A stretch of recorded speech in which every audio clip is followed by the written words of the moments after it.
नमस्कार दोस्तों, गांव सवेरा के डीएनटी वॉच कार्यक्रम में आपका स्वागत है। मैं आपके साथ गौरव कुमार। डीएनटी वॉच कार्यक्रम के जरिए हम आप तक घुमंतू समुदाय से जुड़ी घटनाओं को लेकर आते हैं। आज बात डीएनटी बजट को लेकर।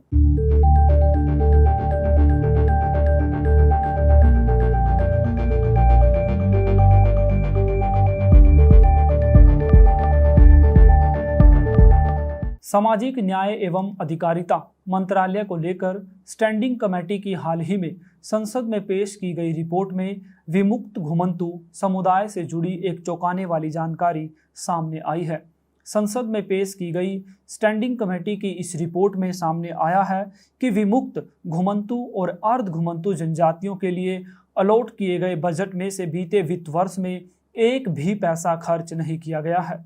यह बजट विमुक्त घुमंतू और अर्ध घुमंतू जनजातियों के आर्थिक, सामाजिक और शैक्षणिक विकास के लिए लगाया जाना था। केंद्र सरकार की ओर से विमुक्त घुमंतू और अर्ध घुमंतू समुदाय के लिए वित्त वर्ष 2021-22 से 2025-26 तक 200 करोड़ रुपए का बजट जारी किया गया है। करीबन 15 से 20 करोड़ की डीएनटी जनजातियों के लिए यह बजट ऊंट के मुंह में जीरे के समान है, लेकिन सरकार इतने कम बजट को खर्च करने में भी नाकारा साबित हुई। सामाजिक न्याय एवं अधिकारिता मंत्रालय के अंदर आने वाले DWBDNC यानी development and welfare board for D notified nomadic community के लिए वित्त वर्ष 2021-22 में केवल 50 करोड़ का बजट अलॉट हुआ था, जिसे बाद में घटाकर 40 करोड़ 40 लाख कर दिया गया। लेकिन इस मामूली से बजट में से भी एक पैसा खर्च नहीं किया गया।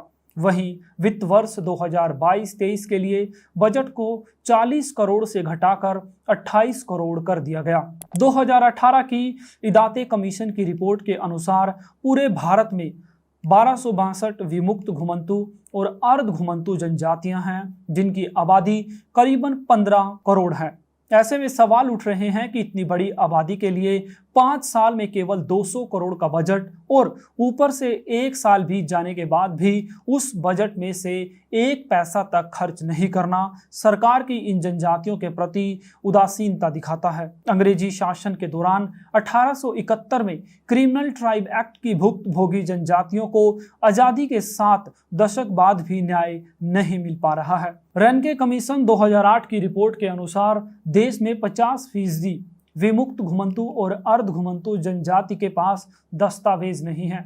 वहीं इस समुदाय के 70% लोगों के पास मकान नहीं है। सरकारी योजनाओं से इन समुदायों का दूर दूर तक कोई वास्ता नहीं है। सरकारी योजनाएं इन लोगों तक पहुंचने से पहले ही दम तोड़ देती हैं। ऐतिहासिक दृष्टि से विमुक्त घुमंतू और अर्ध घुमंतू जनजातियां जल, जंगल और जमीन के रक्षक रहे हैं। विमुक्त घुमंतू जनजातियों ने एक लंबा दौर जंगलों में रहकर बिताया है। जंगल के रास्तों से परिचित होने और गोरिल्ला युद्ध कला में निपुण होने के चलते ये लोग अंग्रेजों को चकमा देने में कामयाब रहे।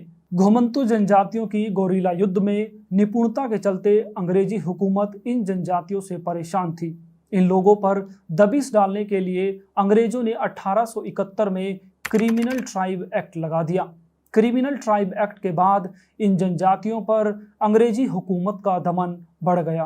1857 के विद्रोह में अपनी बड़ी भूमिका निभाने वाली इन घुमंतू जनजातियों की स्थिति आजाद भारत में दयनीय है।